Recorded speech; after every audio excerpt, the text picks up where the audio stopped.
자, 오늘 사마 7장 18절에서 29절 말씀입니다. 자, 사마 7장은 다윗 왕국에 대한 하나님의 약속을 적고 있습니다. 그러니까 우리가 알고 있는 그 다윗 언약이 적혀 있는 것이죠. 이 다윗 언약은 하나님의 은혜의 언약이 되는 것이죠. 처음에는 다윗이 하나님을 위하여서 성전을 건축하겠다라고 했습니다. 그러나 하나님은 그것을 오히려 수정해 주세요. 나단 선지자를 통하여 다시 한번 하나님의 뜻을 전해주게 되는 것이죠. 그리고 이제 다윗의 기도를 보게 되면 그 하나님의 뜻을 알고 그것을 오히려 구하는 모습을 보여줍니다. 그러니까는 생각해 보시면 우리가 원했던 기도가 있어요. 우리가 원했던 기도가 있습니다. 그런데 하나님은 이렇게 구하는 것이 더 낫다라는 것을 우리에게 가르쳐 주실 때에 과연 우리는 어떤 기도를 더 하게 될까요? 내가 원하는 기도를 더 하게 되어 있습니다. 물론 우리는 오늘 이제는 나단 선지자를 통해서 하나님의 뜻을 정확하게 다윗에게 전하기 때문에 다윗은 그 하나님의 뜻을 구하는 기도를 하게 되지만은 실제로 우리에게는 그것이 지금 나단 선지자가 있는 게 아니잖아요. 우리 옆에 지금 선지자가 있는 게 아니잖아요. 그럼 우리는 사실은 말씀을 통해서 하나님의 뜻을 깨닫게 되는데 그 말씀을 우리가 평상시에 그 말씀의 깨달음의 지경에 있지 아니하면 계속해서 내가 구하는 것을 계속 하나님 앞에 구하게 되어 있어요. 왜냐하면 그것이 또 하나님의 뜻이라고 생각하기 때문에 오늘 다윗이 성전을 건축하는 것 또한 우리가 볼 때는 어떻습니까? 너무나도 좋은 일 같잖아요. 이건 정말 하나님을 위한 일이고 하나님이 원하는 일 같고 그렇게 보인단 말이에요. 그러면 우리는 계속해서 그것을 구하게 되는 것이지요. 그렇지만은 이 사마 7장 5절에서 우리가 보듯이 내가 나를 위하여 내가 살 집을 건축하겠느냐라고 하나님은 오히려 반문하시는 것이죠. 그러면서 하나님이 어떤 하나님이라는 걸 말씀해 주세요. 하나님은 세상 나라들이 이방 나라들이 신전을 세우고 거기에 자기들의 신을 모셔서 백성들로 하여금 그 신전에 와서 예배드리게 하는 거, 제사드리게 하는 거, 우상을 숭배하는 이런 거가 아니라고 말씀하세요. 오히려 장막과 성막 사이에 행한다라고 말씀을 하시죠. 다닌다라고 말씀을 하십니다. 사실 그 그림이 너무 중요한 거예요. 그것은 하나님께서 구원하신다는 의미예요. 하나님께서 행하심이 무엇이겠습니까? 창조하시는 거거든요. 우리 안에서 하나님께서 창조하신다고 하는 겁니다. 그 창조가 무엇입니까? 구원이라고 하는 것이죠. 자, 레위기 26장 11절, 12절 말씀을 보겠습니다. 여기서 한 가지 더 짚고 넘어갈 것은 하나님도 분명히 절기 때마다 성전에 와가지고 나의 얼굴을 봐야 된다라고 말씀을 하셨어요. 그럼 그것 또한 하나님의 그 성전이 있고 거기 와서 하나님 앞에 예배 드리는 거가 아니냐 우리가 이렇게 생각이 드는 거잖아요. 그렇지만 이방 나라들이 신전에 가가지고 자기들의 신을 숭배하는 거하고 그건 다른 의미예요. 그거는 하나님께서 제사를 받으시기 위해서 그들을 부르신 게 아니란 말이죠. 그러니까 우리가 또한 그런 것도 공부를 해야 되는 것이죠. 절기와 또 하나님께서 모든 남자를 하나님의 얼굴을 봐야 된다. 얼굴 앞으로 와야 된다고 하는 그 의미 또한 우리가 바르게 알아야 되는 것이죠. 레위기 26장 11, 12절 말씀해 보게 되면 내가 내 성막을 너희 중에 세우리니. 자, 하나님께서는 그 성막을 우리 중에 세우신다고 하시는 것인데 이것이 바로 우리 가운데 임하시는 하나님이에요. 정말 허물 많고 죄 많은 우리 가운데에 이 하나님의 은혜가 넘친다는 것을 아셔야 됩니다. 내 마음이 너희를 싫어하지 아니할 것이며 하나님은 정말 이 비천하고 연약한 우리들이지만 우리 가운데 있음을 하나님께서 싫어하지 아니하신다고 하시는 거예요. 나는 너희 중에 행하여. 그렇습니다. 뭐냐면 우리 안에 임하셔서 너희 가운데에 임하셔서 어떻게 하실까? 행하신다. 무엇을 행하시겠냐고요? 어둠 가운데에 그 어둠이니까 죄와 허물입니다. 우리가 어둠이에요. 흑암이에요. 그 가운데 뭐예요? 빛으로 임하셔서 빛의 일을 행하신다라고 하는 것이잖아요. 나는 너희 중에 행하여 너희 하나님이 되고 너희는 내 백성이 될 것이라. 그래서 하나님은 너희 하나님이 되겠대요. 너희는 내 백성이 될 것이라고 말씀을 하십니다. 이게 뭐예요? 하나님 나라예요. 이게 하나님 나라의 그림이라고 하는 것입니다. 하나님 나라는요, 하나님의 그 말씀이 우리 안에서 다스리시는 것을 의미하는 것인데, 그것을 예수님을 통해서 우리에게 보여주신 거예요.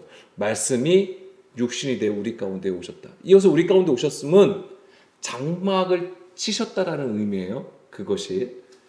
그래서 뭐예요? 하나님 안에 있게 하시는 거예요. 그리고 우리가 하나님께 나가고 하나님이 또한 우리와 함께 하시는 모습이라고 하는 것이죠. 그것이 바로 하나님 나라라고 하는 것입니다.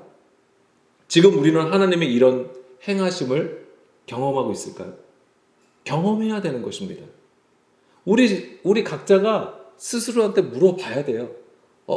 정말 하나님이 우리 안에 거하셔서 하나님의 일을 행하심이, 우리는 이것을 지금 느끼고 있고 깨닫고 있고 또한 그것을 위해서 우리가 하나님 앞에 순종하고 있는가 스스로에게 물어봐야 됩니다. 그리고 고민하고 스스로에게 답할 수 있어야 돼요. 여기서 고민이라는 것은 하나님의 말씀과 예수님의 가르침 그리고 성령님의 도우심을 구하라고 하는 것입니다. 그것이 반드시 필요한 거예요. 우리가 당한 상황들과 그 다음에 환경들과 사람 관계 속에서 이 말씀을 적용해가지고 나한테 유리한 것으로 적용하라는 말이 아니에요. 온전히 하나님께서 가장 기뻐하시는 그 뜻대로 행하느냐를 고민해야 된다고 하는 것입니다. 생각하라고 하는 거예요. 세상의 어떤 지혜와 지식을 가지고 생각하라는 게 아니고 주의 말씀을 가지고, 그리고 철저하게 성령님의 도우심을 반드시 바라야 하는 것이죠. 그러려면 우리 안에 뭐가 있어야 돼요? 그 탄식함이 있어야 되는 거죠. 애통함이 있어야 되는 거죠. 그걸 고민하라고 말씀드린 거예요. 그러면 그런 성령님께서 우리와 함께 탄식하신다고 하셨잖아요. 그것을 우리가 함께 경험하면 답을 얻을 수 있다고 하는 것입니다. 그럼 그 답을 가진 자는 주의 길로 갈 수 있다고 하는 것이죠. 근데 사실 그 답은 딱 하나예요. 뭘까요? 예수님이세요. 그리스도 예수님이세요. 그 답은. 고민하실 때 절대 혼자 고민하시면 안 됩니다. 엉뚱한 대로 나가요. 격결로 행하게 됩니다. 반드시 그 말씀에 근거하고 나가야 되는 것이죠. 철저하게 나를 낮추는 가운데 있어야지만 되는 거예요. 그런 가운데에 항상 하나님의 뜻을 구하고 그 얼굴을 구해야 하는 것입니다. 하나님이 우리 중에 행하시는 것이 곧 우리가 그의 성전이 된다라고 하는 거예요. 하나님은 그러한 고민하는 자들 위해 함께 하시는 거예요. 그게 심령이 가난한 자의 모습이고 비천한 자의 모습이고 그런 자와 함께 하시게 되는 것입니다. 자, 성경은요, 고린도전서 3장 16절에서도 계속 말씀드리는 거지만 우리는 하나님의 성전이 되는 것이죠. 근데 그냥 우리가 교회 나오고 예수님 믿어서 성전이라고 하는 게 아니에요. 성경은 분명히 뭐라고 합니까? 왜 성전이 되죠? 하나님의 영이 거할 때의 성전이라고 얘기를 합니다. 그게 아까 너희들 가운데에 함께 하신다고 하는 것이고 하나님은 그걸 싫어하지 아니하신다고 하는 거예요. 그리고 너희들 가운데서 행하신다라고 하는 거예요. 자, 하나님의 영이 거하는 것이 어떤 상태일까요? 하나님의 영이 거한다. 그리고 그 성전은 어떤 성전이어야 되냐면 요한복음 2장 19절에서 21절 말씀이에요. 예수께서 대답하여 이르시되 너희가 이 성전을 헐라 내가 사흘 동안에 일으키시겠다. 예수님께서 헐라고 하신 이 성전은 어떤 성전입니까? 돌성전이죠. 그 당시 엄청나게 화려하고 웅장한 그 성전을 얘기하는 거예요. 예루살렘 성전을 얘기하는 것입니다. 예수님께서 뭐라고 하셨습니까? 돌 위에 돌 하나도 남기지 않고 이거 싹 무너져야 된다고 말씀을 하시는 거잖아요. 왜냐하면 그것이 사실은 강도의 소굴이었기 때문에 우상을 숭배하는 장소가 되었기 때문에 그렇습니다. 20절 유대인들이 이르되 이 성전은 46년 동안의 지었건을 내가 3일 동안에 일으키겠느냐 하더라. 그러나 예수는 성전된 자기 육체를 가리켜 말씀하셨다라고 했습니다. 여기서 성전이 무엇을 얘기하냐면 바로 부활의 예수님이에요. 여기서 3일 동안에 일으킨 게 뭐예요? 예수님께서 죽으신 거잖아요. 죽으시고 3일 만에 다시 살아나신 것을 말씀을 하시는 거예요. 근데 그것이 성전이라고 하는 것이죠. 그러니까 뭐예요? 부활의 몸을 얘기하는 거예요. 그래서 우리가 성전이 되었다라고 하면 하나님의 영이 거하시는 건데 이게 뭐냐면 부활의 삶을 사는 걸 얘기하는 것입니다. 우리가 정말 하나님의 영이 거하시는 성전이 되었다라고 하면 부활의 삶을 살고 계셔야 되는 거예요. 부활의 삶이라는 건 무엇입니까? 그 영의 가르침을 받고 그 말씀을 따라 하나님의 뜻대로 행하는 것을 얘기하는 거예요. 이 땅에서도. 그게 바로 산자의 부활이라고 하는 것이잖아요. 그것이 있어야 되는 것이죠. 그리고 그것을 우리가 이 땅에서 누려야 되는 것입니다. 반드시. 그런 자가 세상의 빛으로 살아가게 되는 거예요. 자, 골로새서 3장 1, 2절 말씀 보겠습니다. 여기서 보게 되면은 뭐라고 했냐면 우리가 그리스도와 함께 다시 살리심을 받았으면 어떻게 하라고요? 위의 것을 찾으라고 했습니다. 예. 그리스도와 함께 다시 살리심을 받았다면 그러니까는 이 부활의 삶을 사는 거는 무엇을 얘기하는 거냐면 땅의 것을 생각하지 않는 거예요. 위의 것을 생각하는 것입니다. 그러면서 2절에 뭐라고 되어 있냐면 1절 후반절에 뭐라고 되어 있냐면 거기는 그리스도께서 하나님의 우편에 앉으셨다라고 하는 거잖아요. 이것을 우리는 이제는 당연히 하나님의 우편에 앉으신 그 모습을 얘기하는 것이지만 이것이 또한 뭐냐면 그 보좌로부터 나오는 생수를 우리가 어떻게 되는 거예요? 받는 걸 얘기하는 거예요.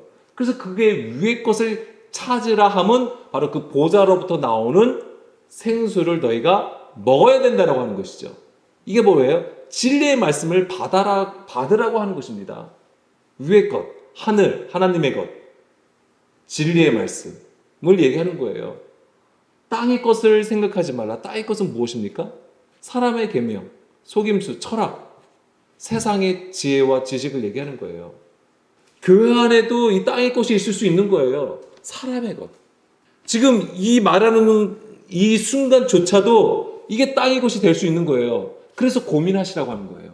하나님의 말씀과 예수님의 그 말씀과 그 다음에 성령님의 가르침을 반드시 받으시라고 하는 거예요. 이게 없으면 뭐가 되냐면 그 믿음이 맹신이 될 수 있는 거예요. 하나님을 믿는 게 아니라 오히려 또 누굴 믿을 수 있는 거예요? 네, 그러니까 뭐냐면 그 목사를 믿을 수 있는 거예요. 그래서 하나님보다 그 목사가 더 크게 된다니까요. 그 사람한테 우상이 되는 거예요. 천사들을 숭배하지 말라 그랬죠. 성경 말씀에. 그 천사들이 무슨 영의 존재도 있겠지만 그 천사가 누구예요? 메신저들을 얘기하는 겁니다.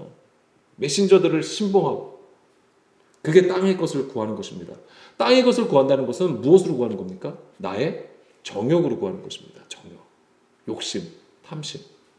아무리 좋고 선해 보여도 나로부터 나오는 것이면 그것은 정욕이 되는 것입니다.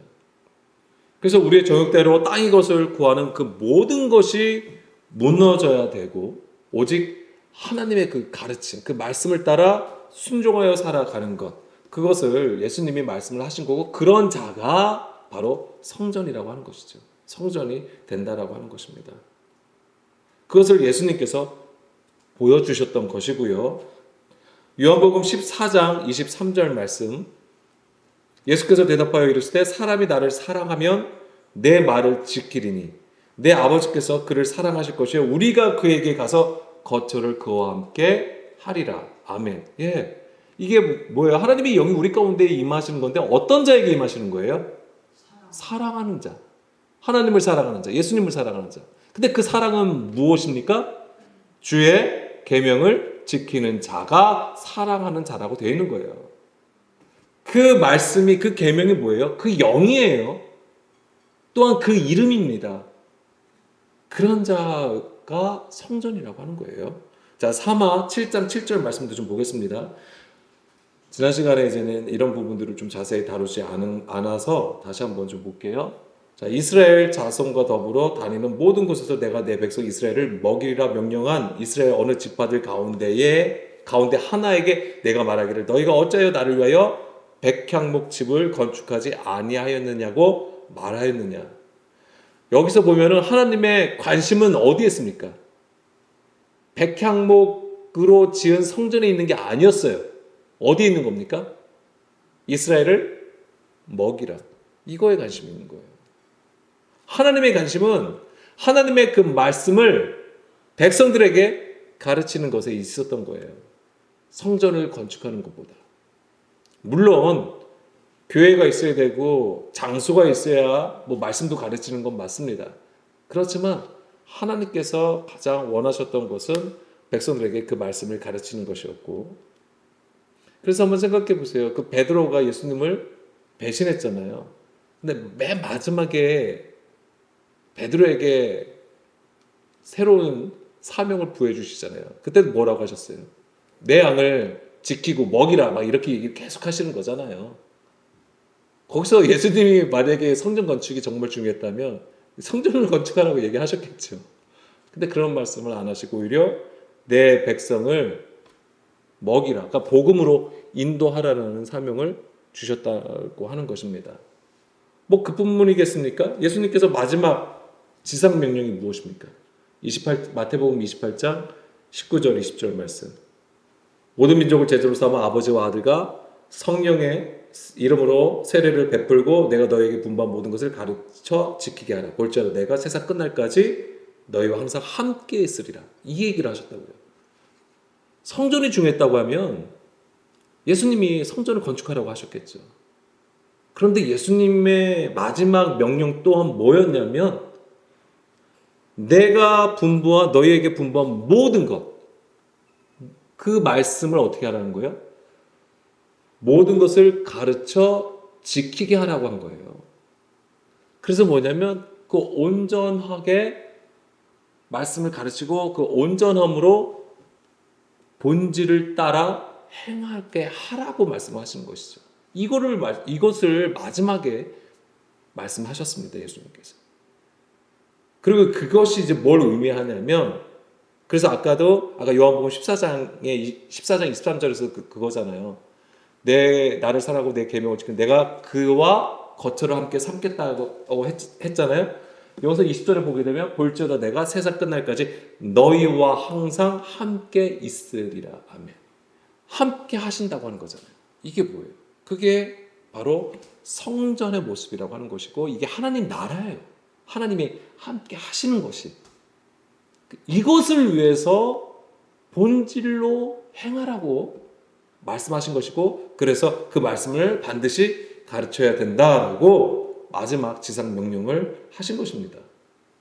다시 사마 7장 10절로 돌아가겠습니다.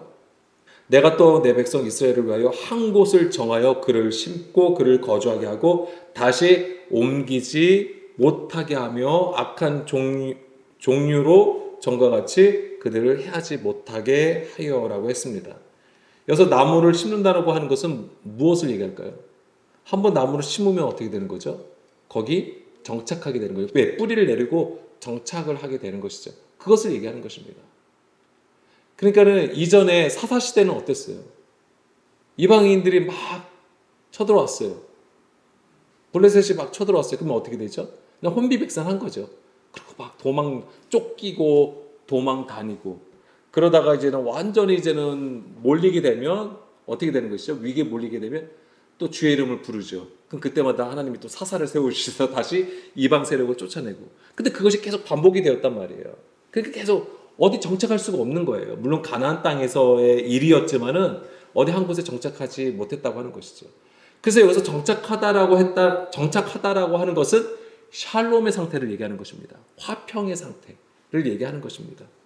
그래서 어떠한 이방 세력의 공격으로 인해서 도피하거나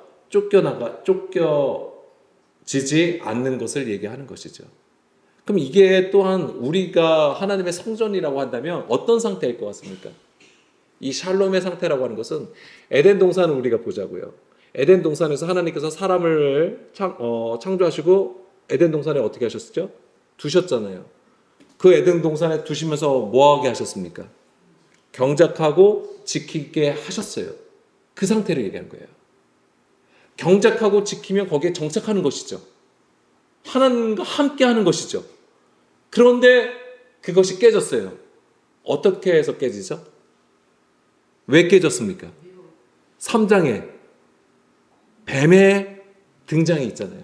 뱀의 미혹 때문에 그것이 지키고 경작하고 지키게 하는 그것으로부터 추방이 되는 것이죠. 그게 뭐냐면 정착하지 못한 상태를 얘기하는 거예요. 그 뱀의 미혹이라는 것이 무엇입니까? 사람의 계명이라고 하는 것이죠. 선악을 알게 하는 나무를 먹게 한 거잖아요. 사람의 계명으로 취했다고 하는 것이죠. 이걸 아셔야 돼요. 하나님의 말씀하고 사람의 말하고 다른 게 아니에요. 하나님의 말씀, 율법을 가지고 있는데 이것을 어떻게 하냐면 사람의 그 계명으로 바꾼다고 하는 거예요. 그렇기 때문에 우리가 분별을 잘해야 되는 것이죠. 그게 없으면 이제 샬롬이 깨져버려요. 그러니까 샬롬을 지키려면은 주의 계명을 듣고 지키는 것이 반드시 있어야 되는 것이고, 그러면은 경작하고 지키게 될 때에 그곳이 그 하나님께서 약속하신 그 땅이 젖과 꿀이 흐르는 땅이 되는 거예요. 하나님께서 그 애굽에 있는 백성들이 출애굽할 때에 그들이 정말 엄청난 기대감을 가지고 애굽에서 나왔습니다. 왜요? 하나님이 약속하신 땅으로 들어가는구나. 젖과 꿀이 흐르는 땅으로 들어가는구나. 실제로 젖과 꿀이 흐르는 땅은 아니었다고 하는 것이죠. 실제로는 물리적으로 보면은 애굽 땅이 젖과 꿀이 흐르는 땅이었어요. 엄청난 곡식을 생산할 수 있는 땅이었단 말이에요. 그 당시에. 그렇지만 가나안 땅은 그렇지 못했다고 하는 거예요. 심지어 가나안 족속까지 있었던 곳인데 어떻게 거기가 젖과 꿀이 흐르는 땅이 되겠냐고요.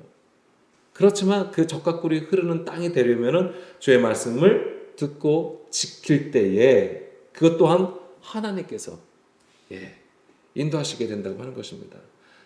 결국 그곳에서 이제는 많은 열매를 맺게 되는 것이죠. 이제 그런 부분들이 있는 것이고요. 그래서 이제는 우리가 그 다음에 이제 11절, 12절, 그 다음에 17절까지, 그러니까 16절까지가 바로 이제 다윗 언약의 내용이죠. 우리가 잘 알고 있는. 그래서 이제 12절부터 보게 되면 11절 전에 내가 사사에게 명령하여 내 백성 이스라엘을 다스리던 때와 같이 아니하게 하고, 이게 바로 이제는 나무를 심겠다, 이걸 하나님이 말씀하신 것이고, 너를 모든 원수에게서 벗어나 편히 쉬게 하리니, 샬롬의 상태라고 하는 것입니다. 이게 여호와가 또 내게 이르노니 여호와가 너를 위하여 집을 짓고, 자, 그것을 위해서 하나님께서 뭘 하시겠냐고 하면 바로 너를 위해서 집을 짓겠다고 하는 거예요. 너를 위해서. 그러니까 여기서의 하나님의 이제는 의도가 뭐냐면, 다윗이 하나님을 위해서 성전을 짓겠다고 하였지만은 그게 아니고 내가 너를 위해서 성전을 짓겠다고 하시는 거예요. 그러니까 여기서 우리가 생각하는 이 샬롬의 상태, 이 가나안 땅에서 이 하나님이 약속하신 그 약속을 온전히 이루기 위해서는 아무리 다윗이라고 할지라도 우리의 어떤 힘과 능력과 의지로 되어지는 게 아니라고 하는 것입니다. 오직 하나님께서 하신다고 하는 거예요. 하나님의 말씀과 하나님의 방법으로 그 일이 이루어진다라고 가르쳐 주시는 것입니다. 그래서 내가 너를 위해서 성전을 건축하겠다. 그래서 나중에 솔로몬에 의해서 건축이 되는 거잖아요. 뭐냐면 또 하나님이, 이게 정말 하나님의 큰 사랑인데 뭐냐면 다윗은 어쨌거나 성전 건축을 원했어요. 하나님 앞에. 뭐 보여지는 것이겠지만 어쨌거나 그것을 원했어요. 근데 하나님은 또한 그것을 단호하게 거절하시지 아니하세요. 또한 그것이 비록 사람으로부터 나온 생각이고 의지이다 할지라도 하나님은 그것을 또한 그에게 보여주신다고 하는 거예요. 다만 수정해서 그것을 말씀해 주시고 정말 내가 원하는 것이 무엇이다라는 것을 다시 한번 알게 하여 주신 다음에 또한 그 일을 진행시키신다라고 하는 겁니다. 그러니까 이게 뭐냐면 우리가 우리의 뜻대로 기도할 수 있어요. 우리의 기도 제목, 우리의 삶에서 많이 힘든 게 많잖아요. 관계나 환경이나 모든 상황에서도 우리가 다 기도 제목이 될 수 있는 것인데 그것을 우리가 기도하지 말라는 게 아니에요. 그것을 우리가 기도할 때 하나님이 또한 들어주시는 부분이 있다라고 하는 거예요. 그런데 또 우리가 연약한 게 뭐냐면 그 들어주시는 기도를 또한 우리는 그게 다 또한 온전하다고, 그것이 완전한 거라고 또 생각을 한다라고 하는 것이죠. 근데 그것은 완전한 게 아니거든요. 부분적인 것이거든요. 완전한 것은 오늘 얘기한 것처럼 성전 건축을 따지자면 우리가 성전으로 세워지는 것, 하나님이 우리 안에 거하시는 것이 사실 완전해지는 것이고, 그 다음에 이 세상에서, 이 땅에서 우리가 그 부활의 삶으로 살아가는 것을 얘기하는 것이거든요. 그렇기 때문에 우리 누구나가 다 이 세상에서 내가 이 땅에 생명이 있는 한 하나님 나라를 경험할 수 있다라고 하는 것입니다. 먼 훗날에 어느 한 날에 이루어질 하나님 나라가 있겠죠. 예수님이 이 땅에 재림하여 오시는 그 날이 있겠죠. 근데 제가 살아있는 동안에 그것을 못 볼 수도 있거든요. 그러면 우리는 하나님 나라를 경험하지 아니한 건가요? 그렇지 않다라고 하는 것이죠. 그런 부분들을 좀 아셨으면 합니다.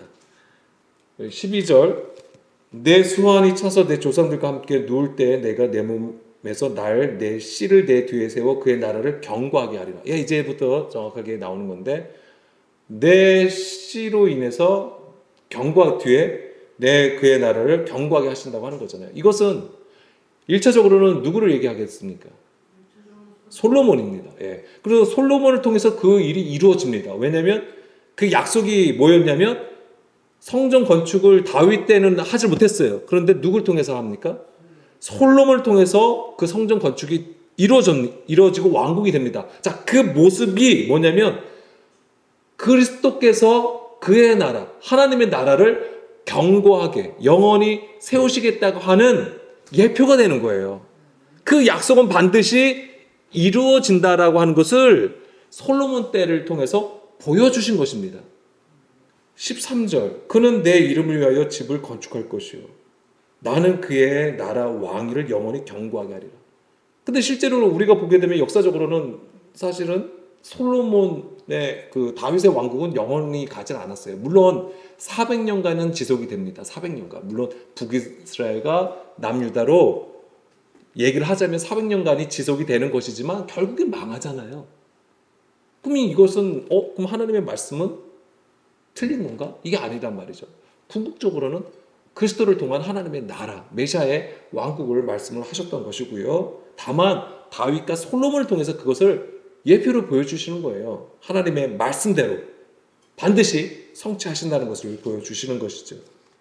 그래서 이것이 이제는 그 다음에 14절, 나는 그에게 아버지가 되고 그는 내게 아들이 되리니 내가 만일 죄를 범하면 내가 사람의 매와 인생의 채찍으로 징계하려니와 내가 내 앞에서 물러나게 한 사울에게서 내 은총을 빼앗은 것처럼 그에게로 빼앗지는 아니하리라. 때는 사울하고 분명히 하나님은 차별을 두시는 게 있습니다.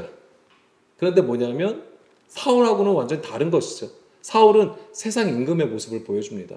그래서 그것은 완전히 패하시는 것을 보여줘요. 그렇지만 다윗과 솔로몬은 그렇지 않은 것이죠. 오직 그 언약 안에 있음을 얘기하는 겁니다. 그럼 그들 다윗도 그렇고 솔로몬도 그러면 하나님 앞에 완전한 자였냐? 그렇진 않아요. 그들도 죄를 짓습니다. 다윗은 어떻게 하는 것이죠? 살인도 하고 여자와 동침도 하고 그런 거잖아요. 솔로몬은 어떻게 합니까? 많은 아내를 둠으로써 우상을 이스라엘에 들어오게 하고 그런 부분들이 있습니다. 그렇지만 하나님의 이 언약의 성취는요, 우리의 어떤 의로운 것에 의해 근거하지 않는다고 하는 거예요. 하나님의 언약의 성취는. 그것을 아셔야 됩니다. 하나님이 되셨나이다. 이것을 다윗이 다시 한번 고백을 합니다. 그러면서 이제 25절, 여호와 하나님이여 이제 주의 종과 종의 집에 대하여 말씀하신 것을 영원히 세우시며 말씀하신 대로 행하사. 이제 이것이 그 앞에서 이제 언약하신 거 있잖아요. 다윗 언약. 그 내용을 다시 한번 이제는 얘기하면서 언급하면서 26절, 사람이 영원히 주의 이름을 크게 높여 이르기를 만군의 여호와는 이스라엘의 하나님이라 하게 하옵시며 주의 종 다윗의 집이 주 앞에 견고하게 하옵소서. 이제 뭐냐면 이게 이제 다윗이 간청하는 거예요. 하나님의 말씀을 이제 들었어요. 그러니까 이제 그 말씀대로 이제 간청을 하는 겁니다. 근데 그 내용을 간청하는 내용을 보세요. 하나님이 말씀하신 그대로 해요. 그것을 그대로 다시 간청하게 되어 있어요. 사람이 영원히 주의 이름을 크게 높여 이르기를 여호와는 만군의 여호와는 이스라엘의 하나님이라 하게 하옵시며 주의 종 다윗의 집이 주 앞에 경고하게 하옵소서. 이것도 하나님이 말씀하신 거잖아요. 만군의 여호와 이스라엘의 하나님이여 주의 종의 귀를 여시고 이르시기를 내가 너를 위하여 집을 세우리라 하셨으므로, 이것도 그대로 얘기하신 거예요. 주의 종의 이 기도로 주께 간구할 마음이 생겼나이다. 주 여호와여 오직 주는 하나님이시며 주의 말씀들은 참되시니이다. 주께서 이 좋은 것을 주의 종에게 말씀하셨사오니. 그러면서 29절이 진짜 간청하는 거예요. 뭐냐면 이제 청하건대 종의 집에 복을 주사 주 앞에 영원히 있게 하옵소서. 주 여호와께서 말씀하셨사오니 주의 종의 집이 영원히 복을 받게 하옵소서. 이게 다윗이 하나님 앞에 구한 기도입니다. 기도의 제목, 기도의 내용이에요. 무엇을 구한 겁니까? 여기서 다윗이 따로 구한 게 있어요? 복이요? 사실 앞에서는 내가 너에게 복을 주겠다는 말은 없어요. 복은. 근데 하나님께서 다윗에게 약속하신 그 언약의 내용이 그게 뭐예요? 복이에요. 복. 그 다윗 언약은 아브라함의 언약으로부터 사실 이어지는 거예요. 하나님께서 아브라함을 불러주셨을 때 뭐예요? 내가 너에게 복을 주겠다고 말씀하신 거예요. 그래서 그 복의 내용은 뭐예요? 아들과 땅이었단 말이에요. 후손, 씨, 그 다음에 땅이었단 말이죠. 근데 그것이 연결이 되는 거예요. 이삭과 야곱, 그 다음에 이스라엘을 거쳐서 이제 누구에게? 이제 다윗에게까지도 이것이 오는 것이죠. 그러니까 이것이 그것으로부터 계속 연결이 되고 더 나아가서는 이것이 어디까지 가는 거예요? 예수 그님을 통해 예수 그리스도에게까지도 이어지는 거예요. 그리고 그리스도는 바로 하나님 나라가 되는 것이죠. 그걸 보여주는 거예요. 그럼 여기서 우리가 이제 정리해서 말씀을 드리면 다윗의 기도에서 보여주는 것은 무엇입니까? 다윗의 기도의 특징은 무엇입니까? 다윗의 기도는요, 하나님의 말씀에 근거합니다. 하나님의 말씀에 근거합니다. 그러니까 한번 생각해, 우리가 기도 어떻게 하죠? 대부분? 그게 잘못된 게 아니에요. 그건 뭐 당연히 그렇게 할 수밖에 없어요. 나의 연약감을 하나님 앞에 고백하는 거잖아요. 나의 상황을 하나님 앞에 아뢰고 그거 문제가 있으면 그것이 해결되기를 원하는 거잖아요. 또한 내가 아프면 또 그게 당연히 회복되기를 원하는 거고, 내가 심신이 연약하면 이것이 또한 회복되고 건강해지는 거, 이건 뭐 당연한 거죠. 내 심신이 건강해야지 하나님 앞에 예배도 잘 드리고 교회도 잘 나오고 말씀도 열심히 공부할 수 있고 기도도 잘할 수 있어요.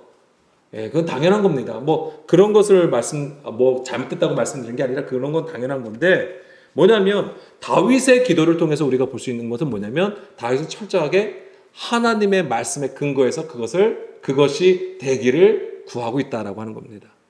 그러니까 우리의 기도도 부족하지만 하나님의 말씀에 근거해서 구해야 하는 것입니다. 그렇다고 또 내가 필요한 것만 또 말씀만 쏙쏙 골라서 그것만 딱 캡처해가지고 그걸 구하라고 하는 얘기가 아니에요, 절대. 그거야말로 정말 정말 정욕으로부터 나온 탐심에 가까운 겁니다.